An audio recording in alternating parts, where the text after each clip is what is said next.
Also, Kanitha is setting up, or perhaps has set up, office hours for me on Excite from 4 to 5 on Thursdays. So you can make an appointment if you have questions about this presentation that we can't get to during this presentation. Feel free to contact me during office hours from 4 to 5 on Thursdays.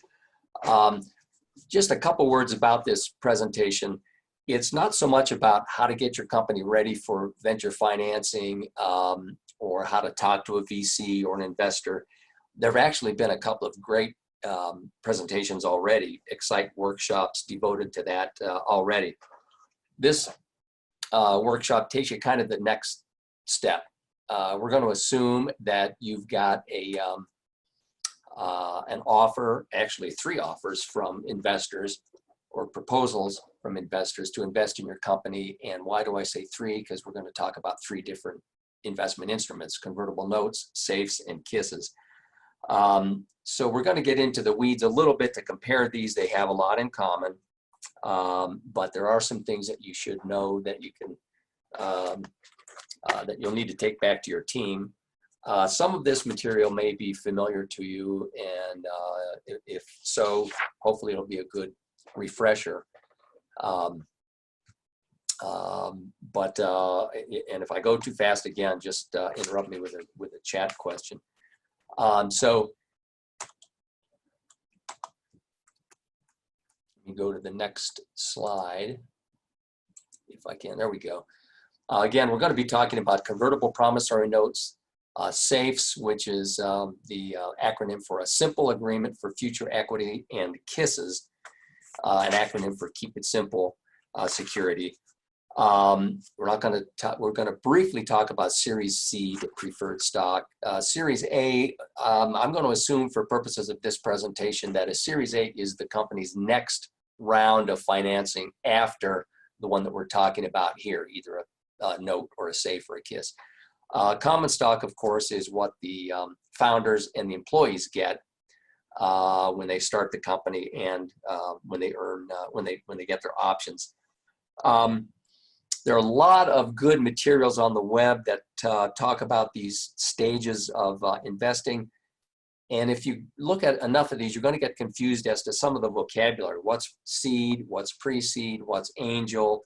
And there are 2 reasons for that. One, people tend to be a little lax with their usage. And 2, the vocabulary has changed over time. Series A investments used to be smaller in amount than they are now. So don't be confused so much by discrepancies when you read these materials on the web. Also, I want to mention, this is something that Kanitha, when I was talking about with her, said that she's not sure that the students are aware of this. She said, so you need to mention this right up front, Jeff.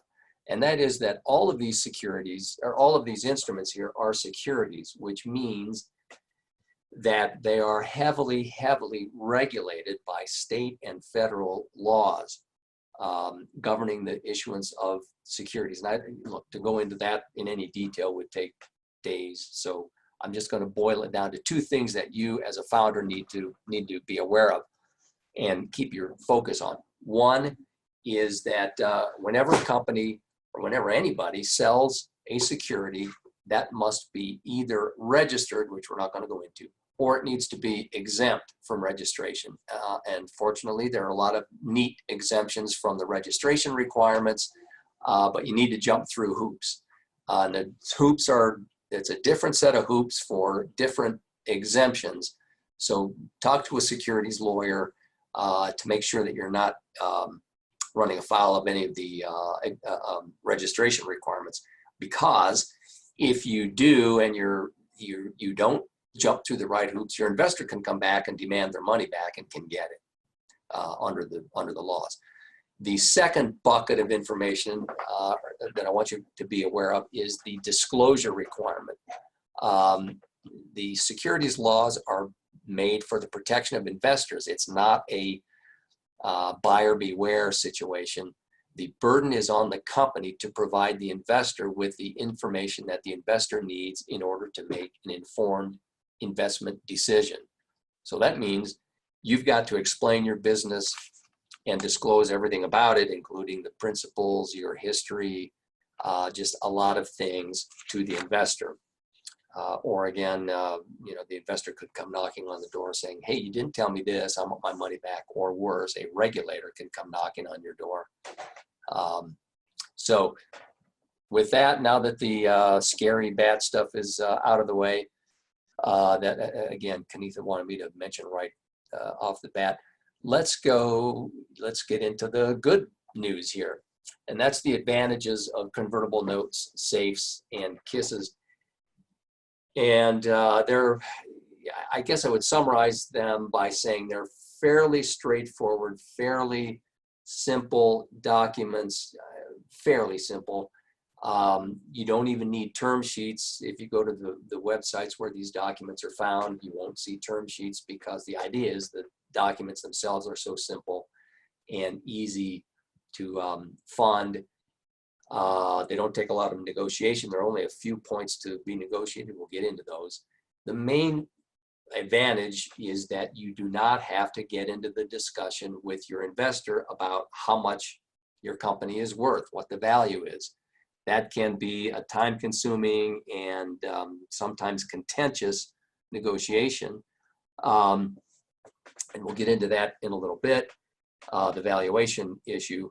But for these instruments, convertible notes, safes, and KISSes, that question is deferred until the next round of funding, which again, for our purposes, is we're going to assume is a Series A round.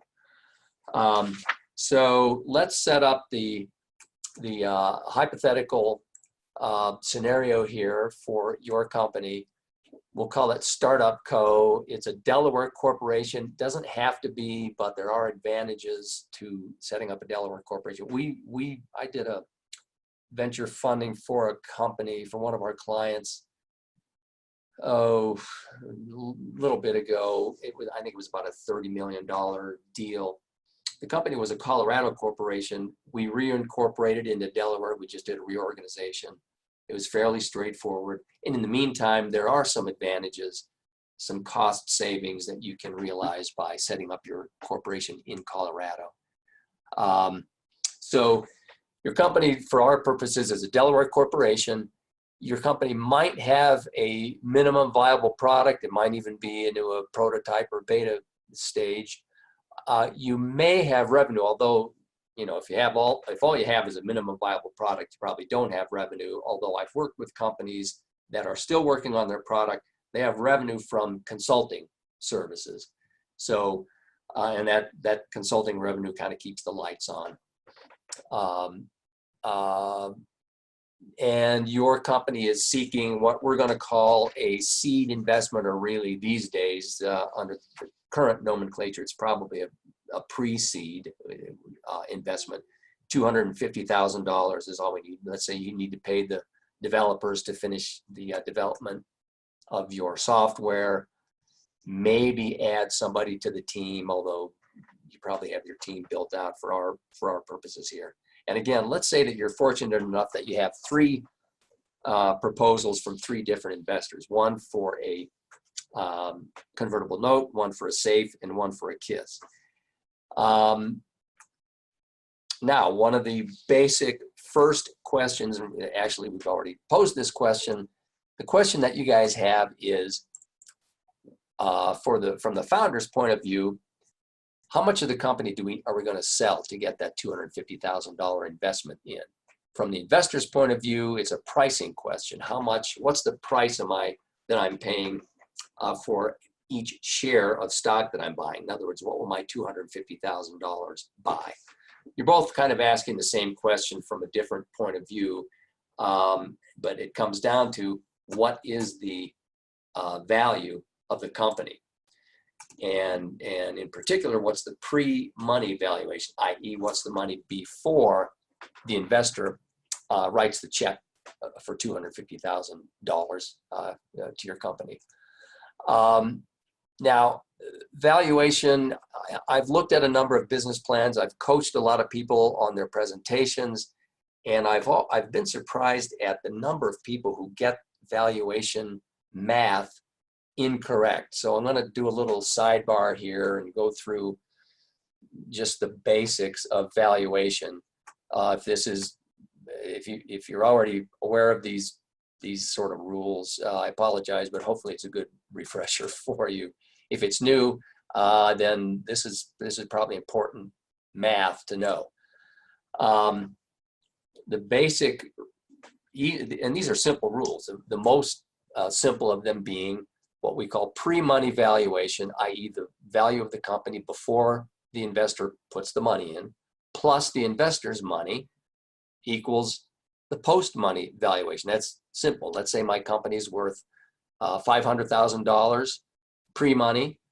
The investor in our scenario here is putting in $250,000. Obviously, post-money, the valuation is $750,000. Going to bullet point number 2 here, that means that the investor who put in the $250,000 out of the now post-money $750,000 valuation will own 1/3 of the company, 250 out of 750. To get the, you're also going to want to know the per share price of the stock that the investor is getting. And for that, you go back to the pre-money valuation, which in our case is $500,000. Let's say that there are also, just to make it easy, 500,000 shares of stock outstanding. The founders own all the stock. There are no options, no warrants, no other convertible securities like safes or kisses or notes, just common stock, 500,000 shares. Obviously, that means that the stock is worth $1 a share at a $500,000 valuation, which also means that takes us to point number 4 here. The number of shares that the investor is getting in this transaction is 250,000 shares because it's at $1 a share. $250,000 will get them 250,000 shares. Now I put capitalization here in quotes, and I was careful to point out that there are no options, no warrants, no other convertible securities outstanding. We're going to come back and revisit this issue later on.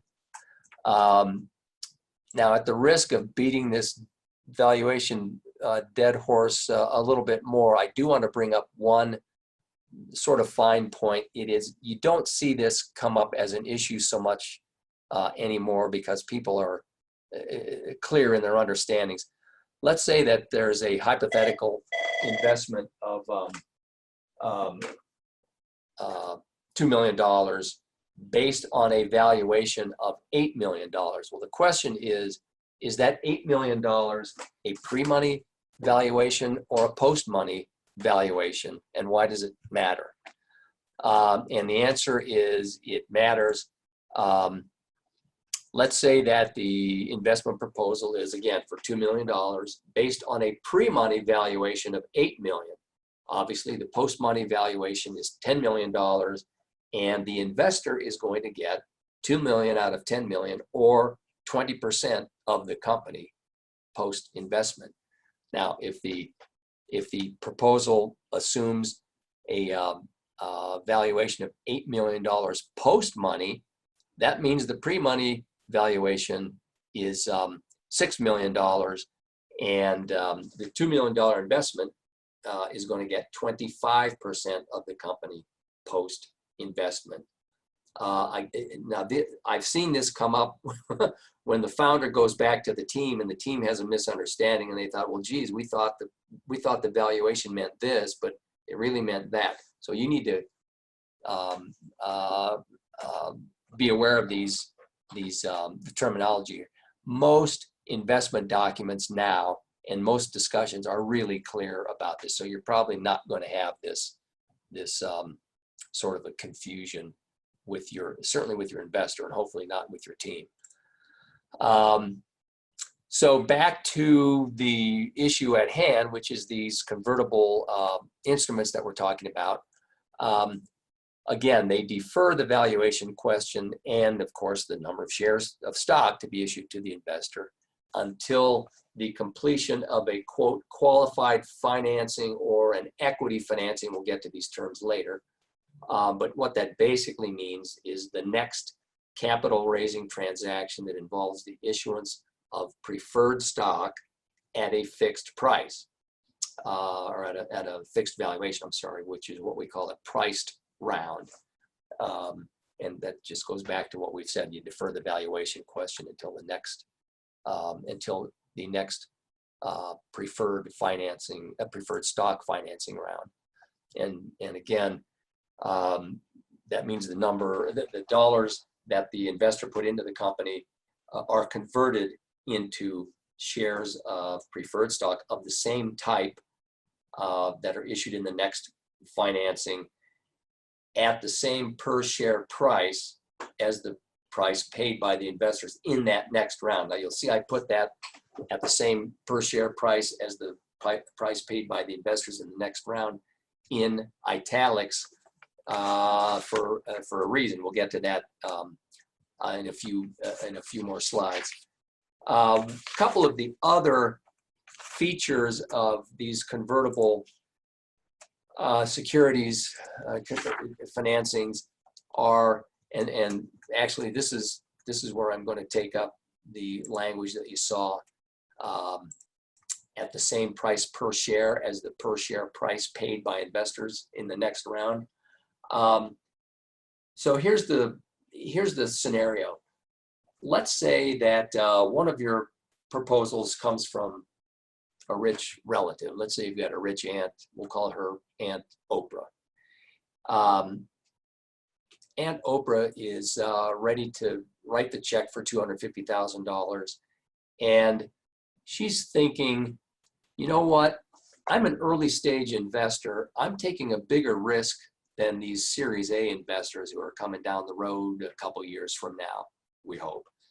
And so based on the risk reward theory, I should get a higher reward for my investment. So what she proposes is, how about instead of converting into preferred stock at the next round at the same price paid for the investors in the next round, how about if I get a discount?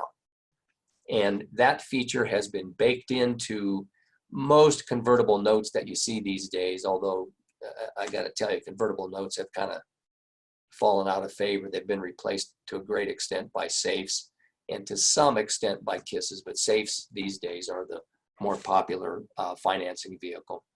But the discount has been baked into the standard form of safe and the standard form of KISS. One other feature that the investor might point out is, you know, I'm putting in my money now, and given that it's taking longer and longer and longer for companies to get from a seed or pre-seed financing to a Series A, the valuation of the company might go way, way, way up.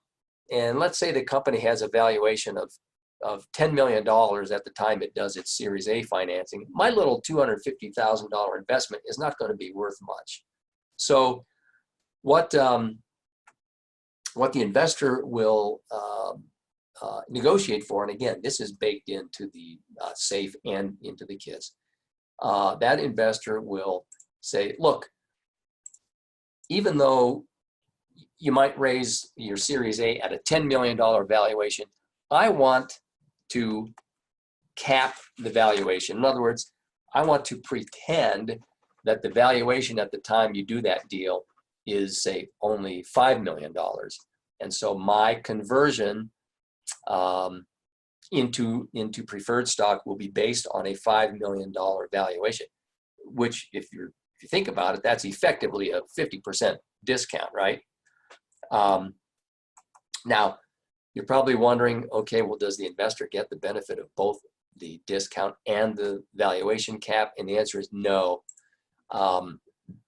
Even though both of those are baked into the safe and the KISS, what happens is the investor gets its choice. And of course, it's going to choose the deal that gets it the most, the greater number of shares, either the cap or the discount.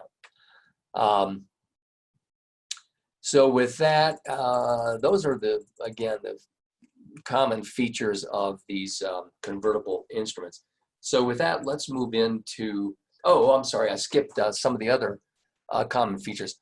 One is what we call participation rights. That means that the investor in your pre-seed financing will get to purchase shares in the preferred stock round, and again, for our purposes, it's the Series A financing,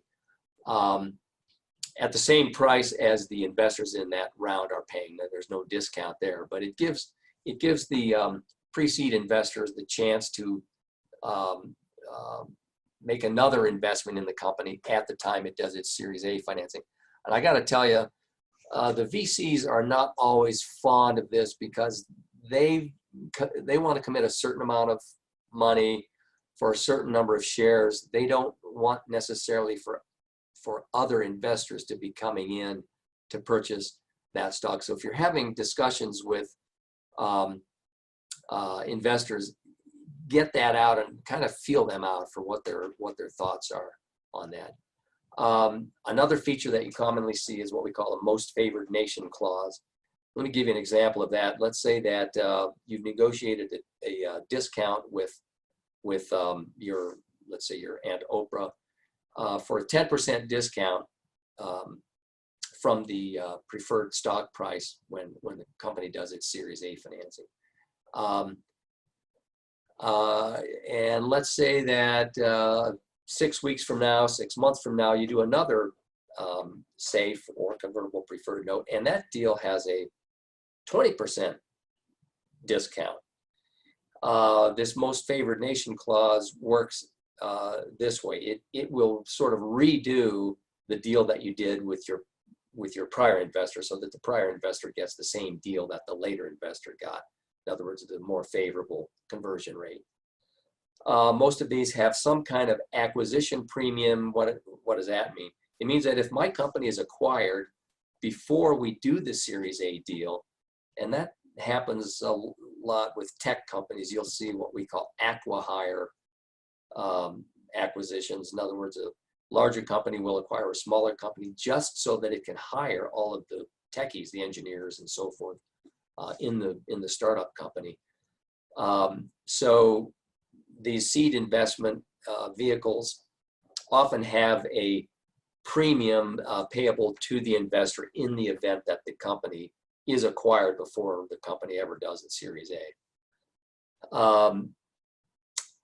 The typical notes and safes and kisses provide that they can be amended, but you need the vote of a majority of the holders of a majority of the seed investment interests. For example, let's say that you've done a bunch of convertible notes, and you're running up close to the maturity date, and you're thinking, you know what, the company's not going to have enough money to pay off these notes. Let's see if we can't get all or most of the note holders together and get us an extension on the maturity date. You can do that if you, under these instruments, if you bake it into the document.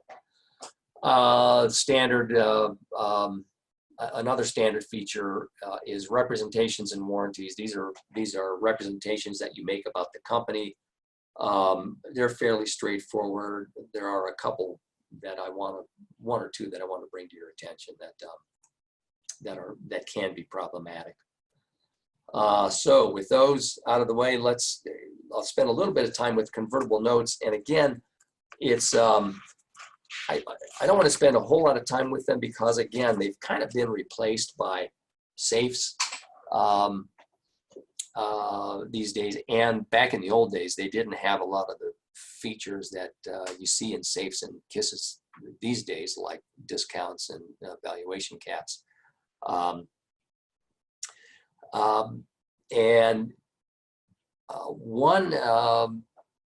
One thing that I want to make clear about these, nobody really looks at these as promissory notes, right? Like the company has an obligation to pay the money back plus interest by the maturity date. They're really viewed as bridge financings to get the company to the Series A funding, okay? So nobody expects that they're going to be paid back. Nonetheless, keep in mind that you need to understand that legally, note is a legal obligation of the company to pay the interest, pay the principal back with interest. And a default on the note obviously could have adverse consequences to the company.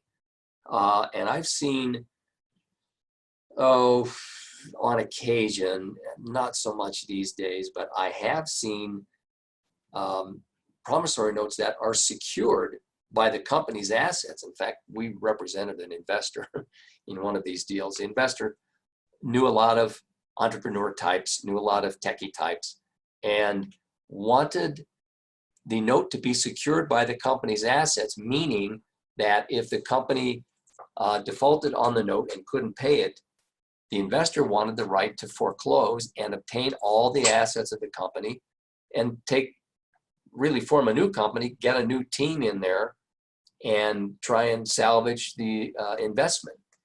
That is pretty rare, but if you ever see that, you should push back against that, because obviously it could mean the loss of the company. One of the advantages of convertible notes, in addition to postponing the valuation question and again being fairly straightforward, is, and I guess this is an advantage, as I put at the top here, they're less standardized than the SAFE or KISS documents. You can customize them more for your own deal. In other words, you can, obviously the principal amount can vary from investor to investor. Even the interest rate and the maturity date can change. That's the term is high resolution financing. Again, that makes these more flexible, but on the other hand, if you get a bunch of notes out there with different discounts and different interest rates and different maturity rates, at conversion, your math can become pretty difficult.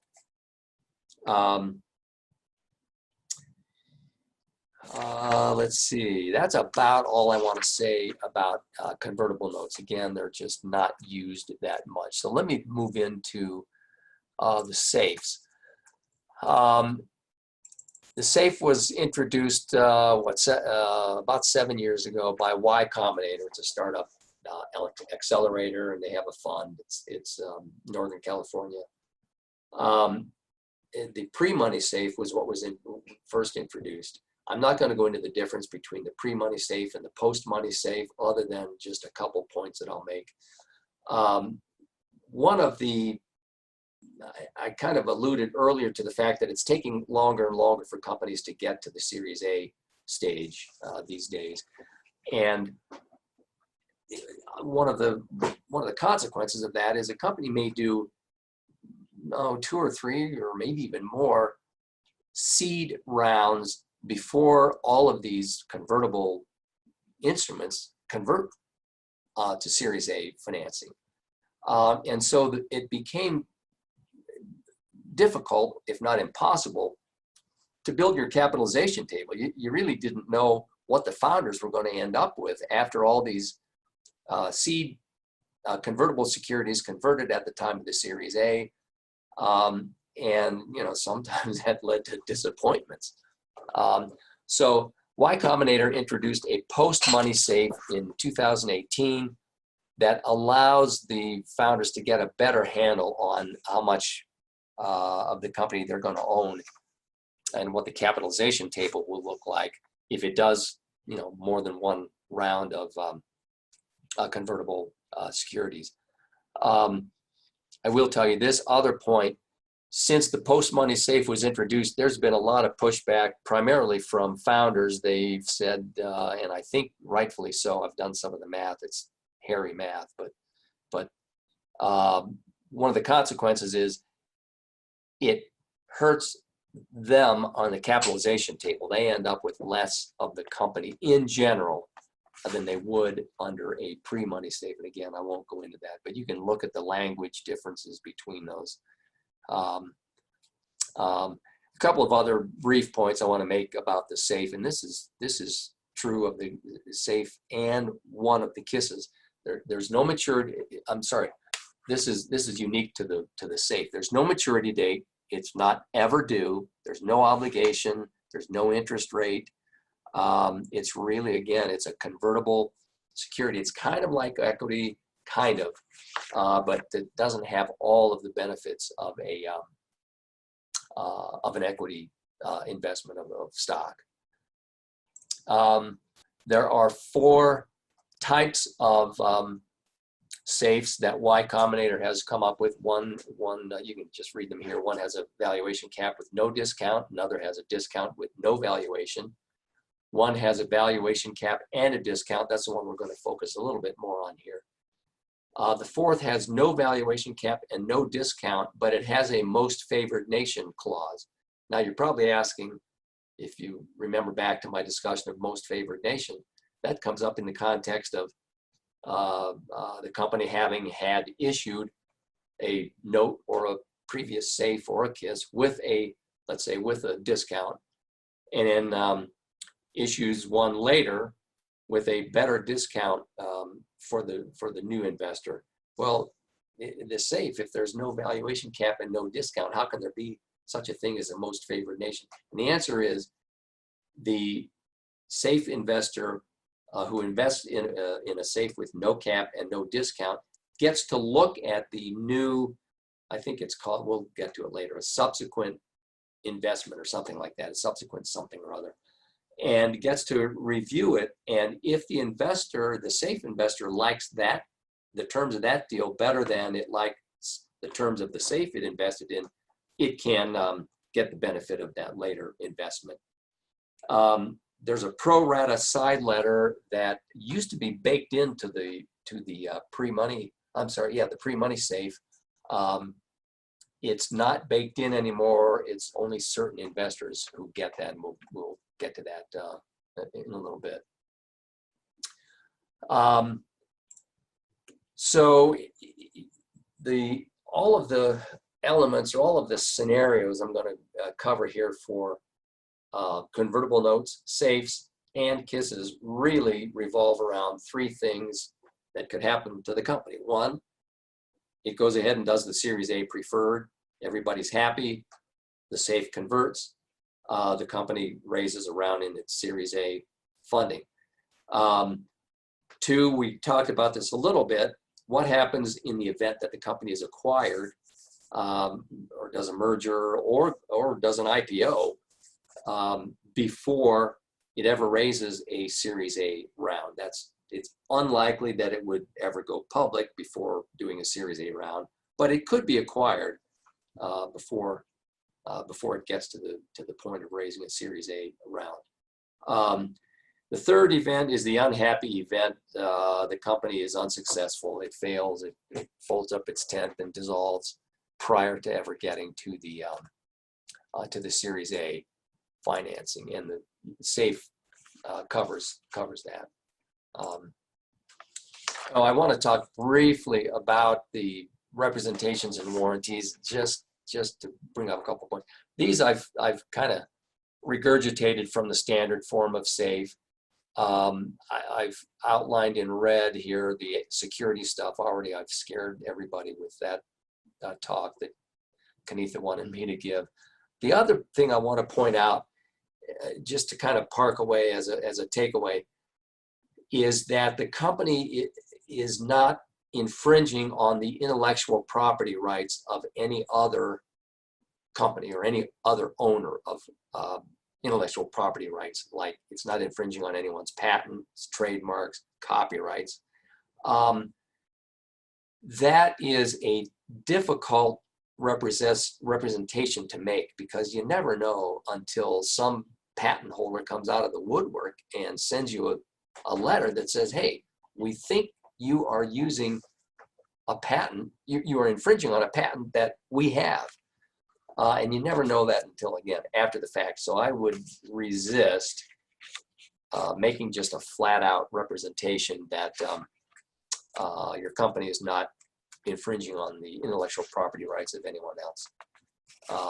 You might say, you might try and negotiate for this position. As far as we know, we're not infringing on anyone else's intellectual property. But that's all the time I want to spend on that. the investor is going to make minor representations too, and one is that it's an accredited investor, and that gets back to, again, the securities regulatory stuff we talked about.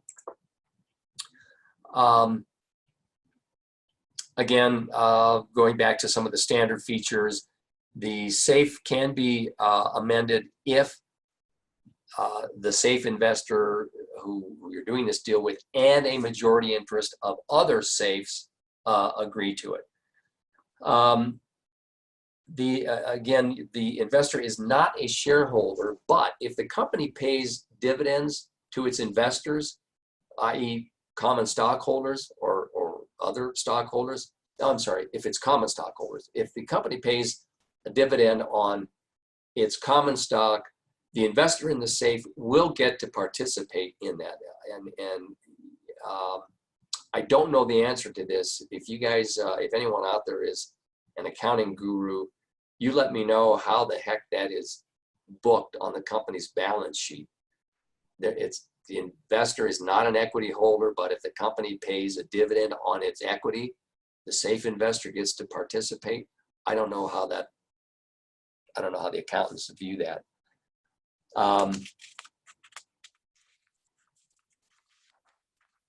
That is, I think, all I had for the basic features of the SAFE. So let's dig into the equity financing a little bit more. This is the first scenario I talked about earlier, and we're going to go back to Aunt Oprah and her $250,000 investment. At the time the Series A deal is done, again, the SAFE converts into preferred stock, and let's say that there's a 20% discount here. Now, with the SAFE, they call it the discount rate, and it's 80%. Okay, you and I would think of that as a 20% discount. Like when you go to the store, you get a 20% discount on whatever they're selling. The SAFEs use the term discount rate, and it's 80%. The KISS is the opposite. But anyway, again, since we're looking at a SAFE with a discount and a cap, the valuation cap price per share is the valuation cap that you've agreed to. And I think in my prior example, we said it was a $5 million cap, divided by the company valuation. I'm sorry, the company capitalization. And here, the company capitalization includes stock that's outstanding, options, warrants, other convertible securities. And so keep this in mind, the valuation cap price per share, the company capitalization is the denominator, right? So the more option shares you have outstanding, okay, so that's the denominator, the lower the valuation cap price per share is. So, okay, big deal. What's the takeaway from that? Here's the takeaway. Often your investor, and this typically comes up with a Series A investor, they will suggest rather strongly, why don't you establish an option pool? If you don't have one already, you probably do. And if you do have one, why don't you top it up or refresh it? In other words, add some options to your option pool. That may be fine, but again, it's going to reduce the valuation cap price per share, and it's just going to reduce the part of the company that the founders end up owning. It'll show up in your cap table. The pushback that I would suggest is you tell the investor, we've taken a look at what we think is a reasonable option pool, and we have that in place. We can always add options to it later, but why don't we stick with what we have now, so that you can avoid that dilution, at least for now. So here, to just dig into some numbers, I'm not going to spend a whole lot of time with this, but again, we've got a $250,000 SAFE, 80% discount rate. Let's say that the VC invests at $2 per share with a 1x liquidation preference, meaning that the Series A investor gets its $2 per share back when the company is acquired or when the company has an exit, before the common shareholder, founders and employees do.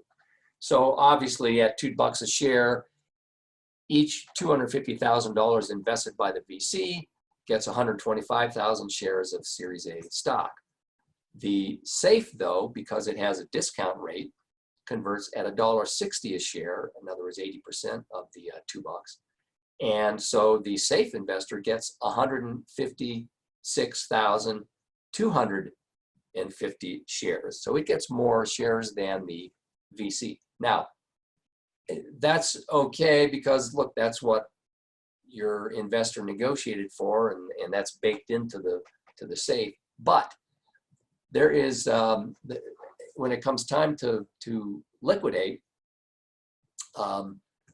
there is a concept I want to introduce you to here. That's called the liquidation preference, a liquidation overhang, or a phantom liquidation preference that the SAFE holder gets. So again, back to our liquidation example, the VC gets $250,000 for each $250,000 that it invested. The SAFE investor, however, gets $2 times its number of shares. In other words, $312,500. And that is the liquidation overhang, or the phantom liquidation preference that people refer to. Now, the company's position is, well, wait a minute. You're double dipping. Not only did you get more shares, but you get more money upon liquidation, and that $62,500 is coming out of the pockets of the common holders. So make no mistake about that. That's coming out of the pockets of the founders and the employees. And Oprah's response, of course, is, well, that's the benefit of the bargain I made. I mean, I invested early. That's why I supposedly got this deal. For you to take that away from me would just wipe out the reward that I bargained for. So there are two possible solutions to this. One of them is baked into the SAFE. So if you're not going to negotiate any other terms with your investor, you just take the term that's already baked into the SAFE, which is actually favorable to the company. This is the argument. The company wins the argument about double dipping.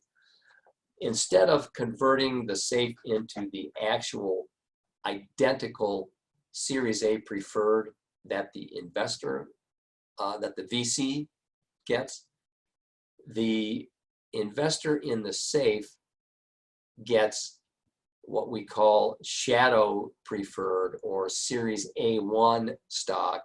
It's identical to the Series A stock that the VC gets, except the liquidation preference goes back to what we were talking about earlier. It kind of wipes out Aunt Oprah's extra $62,500 because her liquidation is based on the $160 per share that she paid.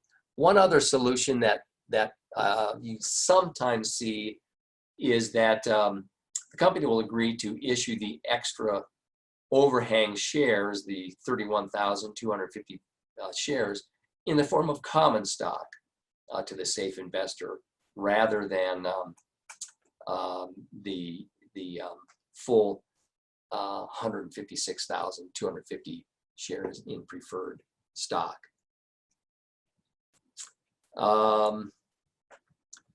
Now, the next event that we talked about is, what if there's a liquidation or liquidity event? What if the company has an exit? In that case, the investor gets its choice. It can get either the $250,000 back, or, you know, let's say that the company is acquired for not that great a deal. The $250,000 back may be the better deal for the investor. If the company is acquired and has a terrific exit, this the investor, the SAFE investor, gets its choice. and can, instead of getting its $250,000 back, can pretend that it converted into common stock, first converted into the Series A and then into common stock, and get the same amount that would be payable on the common stock. And I won't go into the liquidation price. It's pretty hairy and pretty involved. And by the way, if you're not conversant with Excel, you probably should learn it or become conversant to build your cap tables and to work through these scenarios, or find somebody who can work through that for you. Sometimes the math can get pretty crazy. So the third scenario we talked about is the company terminates its operations, doesn't go well, it fails basically. In that event, the investor will automatically be entitled to receive its $250,000 back. Now, if there's not $250,000 to pay that money back, well, the investor is out of luck, as are all of the other creditors. And this slide shows why the creditors, including the holders of convertible notes that have not been converted to stock, they get a priority over the safes and the common stock holders. Safes have a most favored nation provision only in the safes that have no valuation discount and no valuation cap.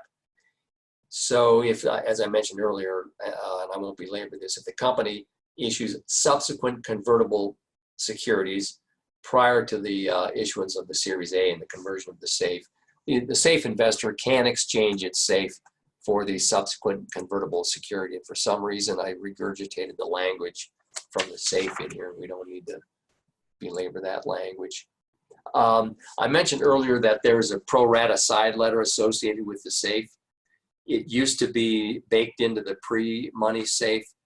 Nowadays, it allows the safe investor to participate pro rata in the equity financing by purchasing the standard preferred, not the safe preferred, at the same price that the Series A preferred investors invest in. I think that does it for the safes. I'm going to go through the KISSes fairly quickly because we've already covered the concepts. The KISSes differ from the safes only in some of the subtle or maybe not so subtle terms, but I want to point those out to you. Just as the safe comes in 4 flavors, there are 2 flavors of KISSes. There's a debt version and an equity version. We're not going to go through both of them. I've just focused on the equity version. But the debt version is more or less like a note. There's a maturity date, there's an interest rate, and there's an amount that's due at the maturity date. So again, the basic terms are similar to the safe. And let's talk about the first thing that can happen, which is, again, the company goes along, is successful, raises a Series A financing. The KISS will convert only in the event that the company does a preferred stock issuance or round that raises at least $1 million. Okay, so it won't convert on any old small preferred stock round. It's got to be $1 million or more. The second event we talked about is a merger or exit or acquisition of the company. The KISS throws in that sad event we talked about, which is the dissolution. The company folds its tent and goes out of business. And we'll go through a few details in a bit. If the KISS has not converted by its maturity date, and you're probably asking, well, wait a minute, why are you talking about a maturity date for a KISS? Because it's not, we're talking about the equity form of security, or equity form of KISS. The KISS does have built into it a maturity date, even on the equity KISS, and it's 18 months from its date of issuance. So we need to view, or you need to take a look at what happens if the company doesn't raise the Series A round by 18 months. Again, we've got fairly straightforward non-financial representations and warranties. We kind of went over these with the safe, so there's no reason to do this. Again, the language does differ, so you're going to need to look at the language, maybe sit down with a lawyer, go through it, and again, put that language into numbers so you can do spreadsheets and look at the effect on your cap table of these various provisions in these instruments. So here we have the first event we talked about after the issuance of the KISS. The company does its equity offering. It's called a next equity financing. Again, it has to be $1 million or more. And again, the investor gets the benefit of the greater number of shares produced by either the discount or the valuation cap. The fully diluted capitalization definition is a little bit different for KISSes than it is for safes. I'm not going to bore you with that. The second event, and we talked about this with the safe, is in the event of a corporate transaction. Again, the corporate transaction includes a merger, acquisition, IPO, or folding up the company's tent. In that case, let's say in the event the company's acquired, the KISS holder gets its choice of, let's say the exit is, again, not that great. So the investor can get double its money. So the investor who put in $250,000 gets $500,000 out of the deal before the common stockholders share in the proceeds of that exit. Now, if it's a terrific exit, the KISS holder can be treated as as a common stockholder. It can get common shares and then participate in the exit alongside the common holders. And again, you'll want to do the math. I've done some spreadsheets on these, and again, they can get pretty complicated, especially if you have a couple of KISSes out there or a couple of safes. Now, here's kind of a quirk that's unique to the KISSes. If the company has not done a Series A round by its maturity date, again, 18 months,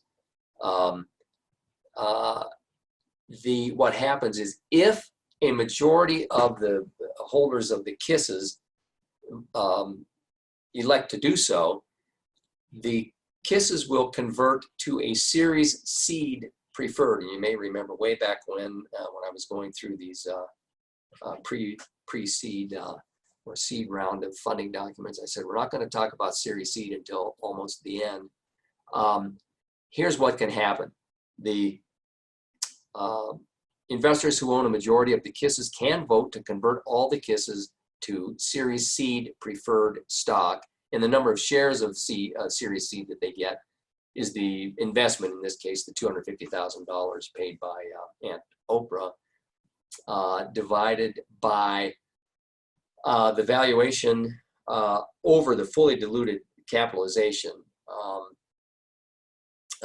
which is the math we talked about a little bit before. So again, if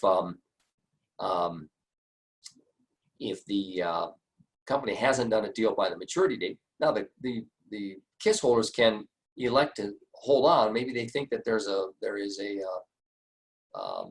Series A deal around the corner, and they can just hold on and decide to do nothing other than to hang on.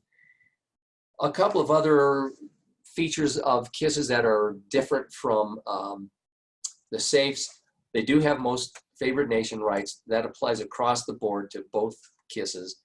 And they have what's called a major investor rights deal. This is kind of a, it's kind of a VC feature that you see with like you'll see with your Series A round. And that is for investors who have purchased at least $50,000 or more in KISSes. If the company prepares financial statements, the major holders will be given that financial information, including the financial statements. If it does not prepare financial statements, it will be given sort of the same type of financial information. The KISS investors also get participation rights through and including the closing of the next equity financing. That wraps up my KISS. In fact, that wraps up the whole thing. I think we're just right at an hour. And again, I apologize for the technological problems we had here. I still can't hear anybody. So if you have questions, pop them up, and I'm going to stop the screen share to field any of those questions that you may have. And again, if you want to get in touch with me, you can do that through office hours at Project Excite. Maybe you jotted down my contact info, but I'll give it to you in case you didn't. My email address is jbartholomew, jbartholomew at rwolaw.com. You can reach me at my office, 303-297-2600. And I think that's all I have. So unless you guys have anything to put in the chat, I'm going to wrap this up. Jennifer, thanks very much.